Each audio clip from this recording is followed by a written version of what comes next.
Stop eating wonton. Yep. Welcome to another weekly edition of the Best Way to Smoke News. Sponsored by none other than that Cali guy. Get you this glue guard, and trust me, you will not be smoking spit.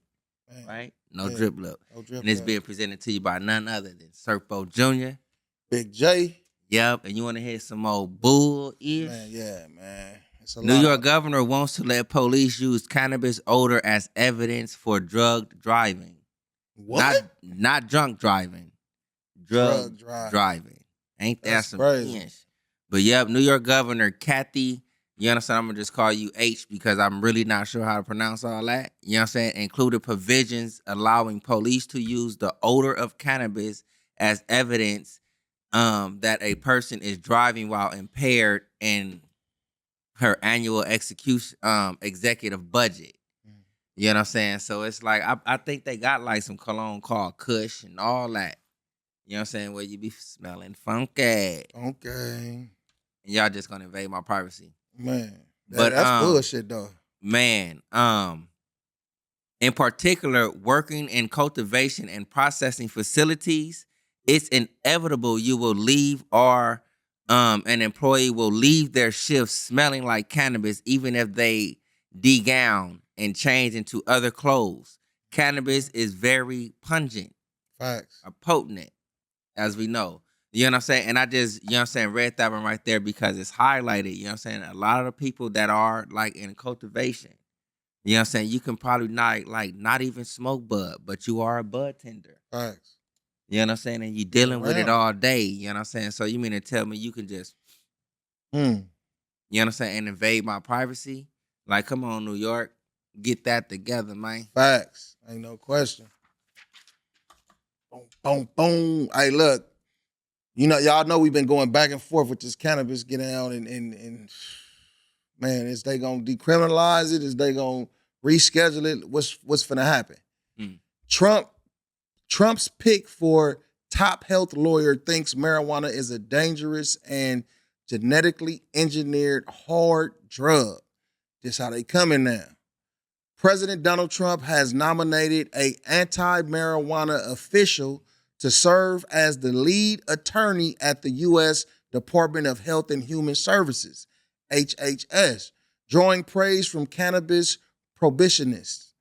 Mike Stuart, a current GOP West Virginia senator, a former U.S. attorney who was nominated by the president to become general counsel for HHS, among his most controversial claims about cannabis, he said today's products are genetically engineered, claimed marijuana is a gateway drug that leads to greater misuse of opioids, and pledged to aggressively enforce criminalization during his time as a federal prosecutor. So to me, it just seems like he don't really have an understanding of what cannabis really is and what it's, for. So while HHS under the Biden administration has already recommended rescheduling cannabis following a scientific review, that process has been delayed, raising question about the potential influence of the new administration. See, if we pay attention, I think Trump probably said a little bit about cannabis early on, though, when he was running, though. But he kind of got quiet on the topic and shit, though. So it's going to be interesting to see which way this should go. Oh, Donnie. Hey, I'm going to say it like this, though. 10 steps, 2 steps forward, 10 steps back, man. That's what it looked like. Hey, one thing for certain, though, the cannabis community going to stay smoking. Ain't no question. Yep. Oregon petition seeks to put cannabis cafe question to voters. What does this mean? A bill that will put cannabis cafes on November's 2026 ballot in Oregon was introduced last week. Willamette Week reports. The proposal initiative petition 39 was submitted by Oregon Cannabis Cafe Coalition, the OCCC, OCCC, and would allow people to smoke cannabis indoors, but does not allow or infuse foods or drinks. You know what I'm saying? That's kind of like, you can kind of like go with that. Right. You know what I'm saying? Because you can get some some good grub, you know what I'm saying? Some nice coffee, tea, whatever the hell. You know what I'm saying? And smoke on your own. On everything. You know what I'm saying? To infuse like food, that's that's like something extra now. Right. You know what I'm saying? But for you to go in there and have a smoke like free spot, that's hella cool. Right. The proposal runs, Yep, they come through. They come through. yeah, the proposal runs awful of the state's Indoor Clean Air Act, but the law would make cannabis cafes exempt from the restrictions as long as the long as they operate with safety standards such as extensive ventilation systems and air quality monitoring. Yeah. You know what I'm saying? So pretty much they have like, you know what I'm saying, you can't be smoking and having this shit all cloudy. You violating. Right. But these cafes will be exempt from that as long as you have proper ventilation. You know, because if you have ventilation, you can smoke some shit. You know what I'm saying? Ventilize it. Air it out and all that. Right. You know what I'm saying? So decriminalize and ventilize. Facts. You dig? Here we go again. Hey, steep minimum fines for marijuana possession is just one step from becoming Idaho law. Idaho. No, yeah. Idaho. Man. The Idaho legislators' ongoing battle with a drug, they wrong right there, that's already illegal, got another dose of support this week. A bill to mandate $300 minimum fines for low-level marijuana possession. That's a lot. You know what I'm saying? That's a lot for a fine.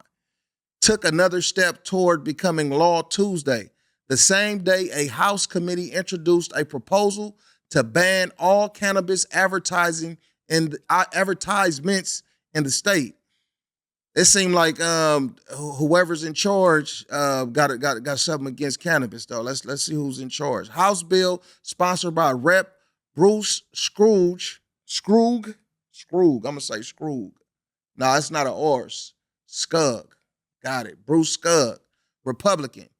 Would make the minimum fine, I said that a gang of times, though, would make the minimum fine for possessing even a small amount of marijuana higher than almost any other misdemeanor in Idaho, including a number of violent crimes. That's crazy. Don't go there.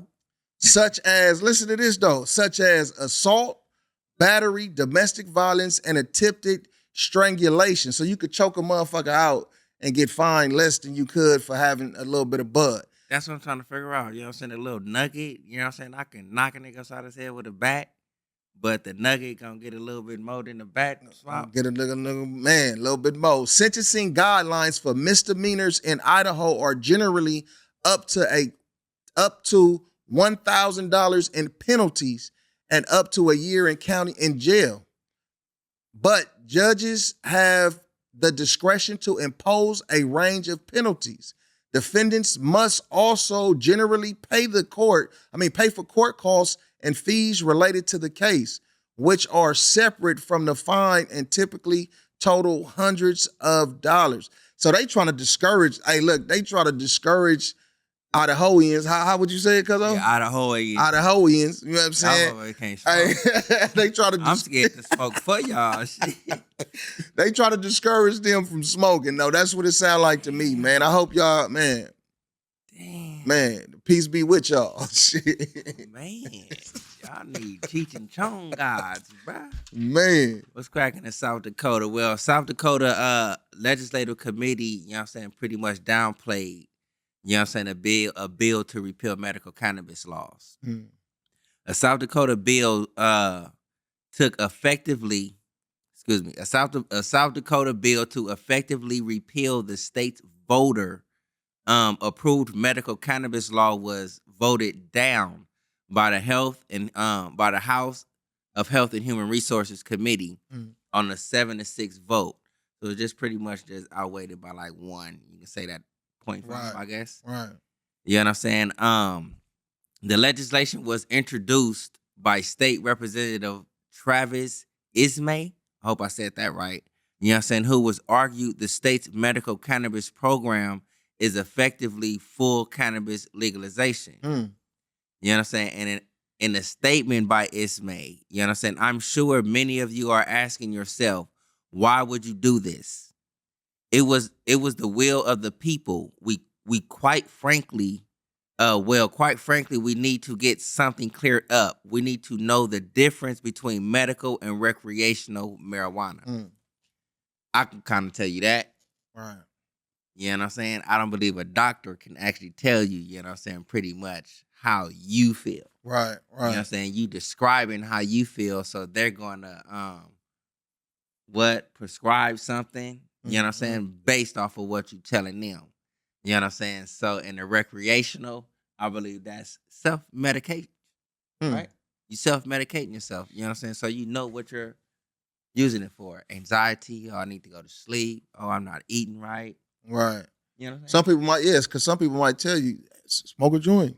You know what I mean? Get your appetite. You Really get sleep. You know what I'm saying? Yeah, for you know sure. what I'm saying? So it's like, come on now. What is this? The South Dakotians? Right. Get it together, man.